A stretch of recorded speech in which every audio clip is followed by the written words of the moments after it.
in mind, this is the foundation of marketing: your product, promotion, place, and the price. The product is a product or a service. The promotion is the communication, how you're getting it out to the people. The place is where the people can find it. Is it online? Is it at a store? And what's your price point? That's the core of marketing. And at the core of marketing, you have value. You have to provide some type of value to the consumer. Something that I want us to look at as marketers is that it's not so much about us. It's not so much about our product. People really don't care about who the marketer is, or they don't care about the product. What they care about is how the product or services benefits them. Okay, so it's essentially what's in it for me, what's in it for the consumer. So when you're working on your 4Ps: product, promotion, place, price, when you're working on your marketing plan, think about what value you are offering to your consumer. At Univision, when I worked at Univision, the value that we provided was Spanish programming. It was entertainment, the newscast. We provided live news at 5 o'clock and 10 o'clock. Despierta America, the morning programming. We did shows like Premios Lo Nuestro, a lot of music-related shows. The novelas, especially the older demographic, our mom and pops, our grandparents are the ones who love novelas. So that's the value that Univision provided. The newscast that we did at 5 and 10 o'clock, the value that our newscast provided was that we were live at 5 and 10. Compared to our competition, Telemundo, their newscast was pre-recorded for the 5 and 10. So think about value. What differentiates your product from your competition, and what benefit does the consumer have? In this case, for Univision, the benefit of watching our newscast at 5 o'clock compared to Telemundo's newscast was that our newscast was live, and if there was breaking news, our reporters were right there when it happened. And usually that's something that we did during our 5 o'clock newscast, was include live updates from the city, from, if there was a crime somewhere, that's where the reporters were.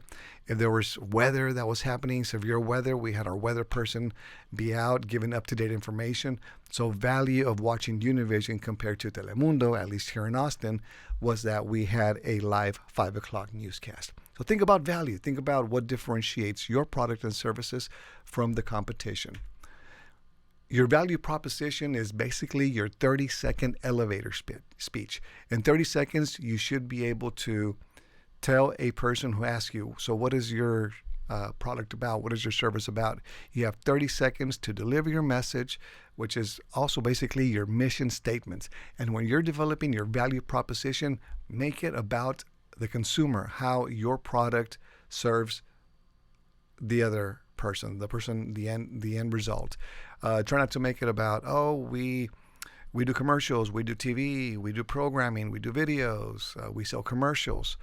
Instead, frame it differently: is we serve the community, we serve the Latino community, or we serve migrant workers, or we serve people in underdeveloped areas, or we serve inner city youth.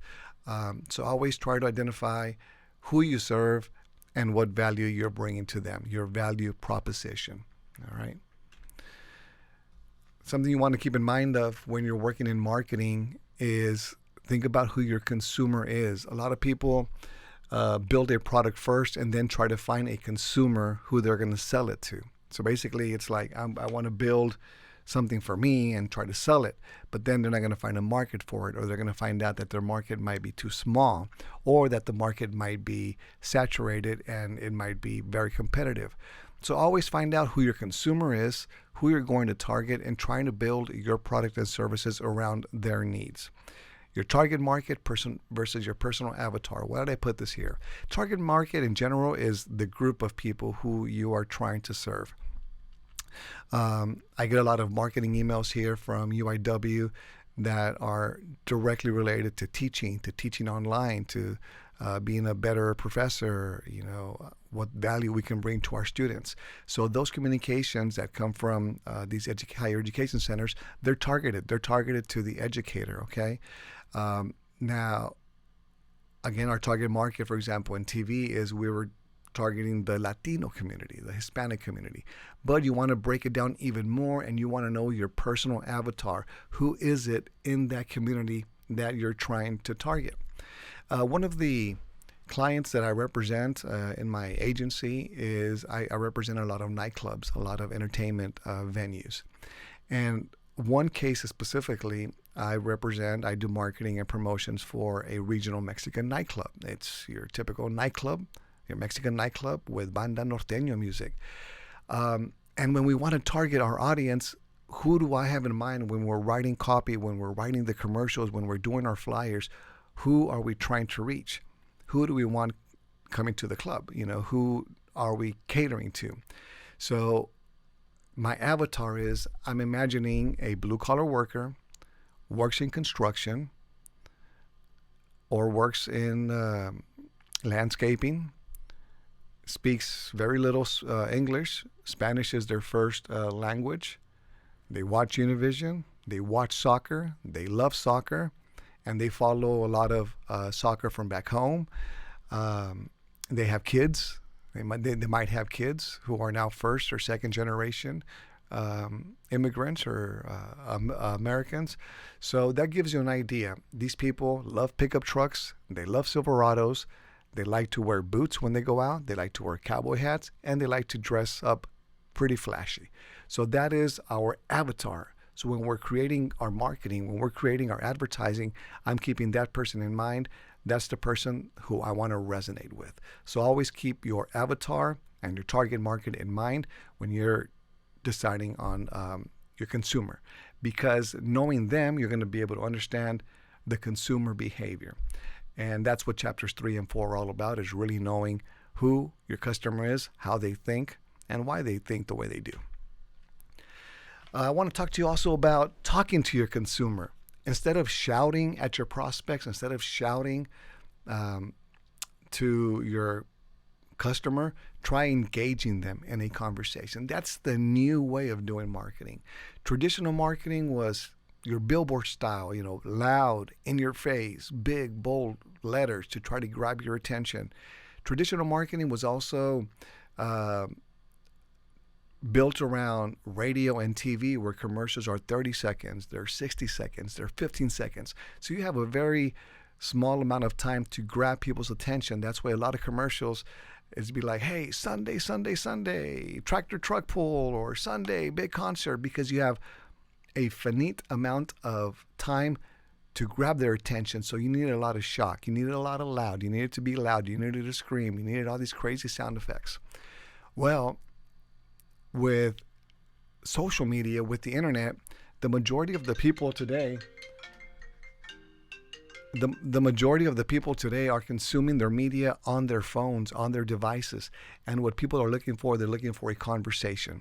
And with social media, with digital marketing, with internet marketing, you're not limited by the time of 60 seconds, of 30 seconds. You're not limited by inventory. So it's a totally different approach. It's a totally different tactic, traditional media versus new media. But essentially, you want to talk to your consumer and not shout at them. There are 9 mental triggers that you want to be aware of. The book doesn't really go over these. There's some information that correlates, like factors that influence behavior, like gender, age, stage of life. If you're selling life insurance, then chances are your copy, your marketing material is going to be tailored to people 40 and above, 30 and above, 50, 60 and above. If it's a retirement package, then obviously your graphics, your content is going to be different than if you were marketing, let's say, to a millennial or somebody in their 20s or teens or late teens, fresh out of high school. So, but I want to talk about these mental triggers that I've learned about, that I've really studied. And these are essentially the 9 areas that just to keep in mind, that encourage, that I don't want to say manipulate, but in marketing there's a lot of psychology, and we need to really know how the customer thinks in order to be able to build our copy around them. So authority. People like authority. If you have a doctor or somebody with a PhD talking about something that they discovered, so that authority automatically is going to give credibility to the product or service. Trust. Is it somebody you trust? Somebody who it might be a celebrity. Usually people who are doing political ads, they're trying to build trust. And also reciprocity. What's in it for the consumer? What's in it for me? If I purchase your product, what am I going to get out of it? If I purchase a truck, am I going to get free oil changes? So reciprocity. If I order these shoes, am I going to get some free shoelaces? Or if I give you my email to subscribe to your email list, am I going to get a certain discount if I buy online? So think about reciprocity. Anticipation. People love anticipation. This is your pre-promotion. This is your pre-promotion before you're going to launch a product or a campaign. You always want to build anticipation. And a good example for this is when movies are going to come out or when an album is going to come out. Weeks in ahead, you already have anticipation being built, about a premiere that's coming out this summer. Get ready this summer. So people start building anticipation. You start priming the pump so that when launch comes and the show opens, people have been waiting for it. Likability. Try to get the characters in your marketing campaign to be likable. Events and rituals. Apple's very popular with this online events and rituals. Whenever they're going to launch a new product, they don't call it a product launch. They call it an event. So those are events and rituals. There's a lot of brands also that they're associated with music festivals. For example, at Univision, every year we used to do Cinco de Mayo events. People love those free concerts. We would bring in all these major artists for some concerts. Cinco de Mayo, 16 de septiembre, those are rituals. World Cup, people like to get around World Cup or the NFL, just get around rituals. Try to get your brand aligned with some type of ritual or some type of event. Community. Right now, something that's really big and it's just blowing up are Facebook communities, or as they call them, Facebook groups.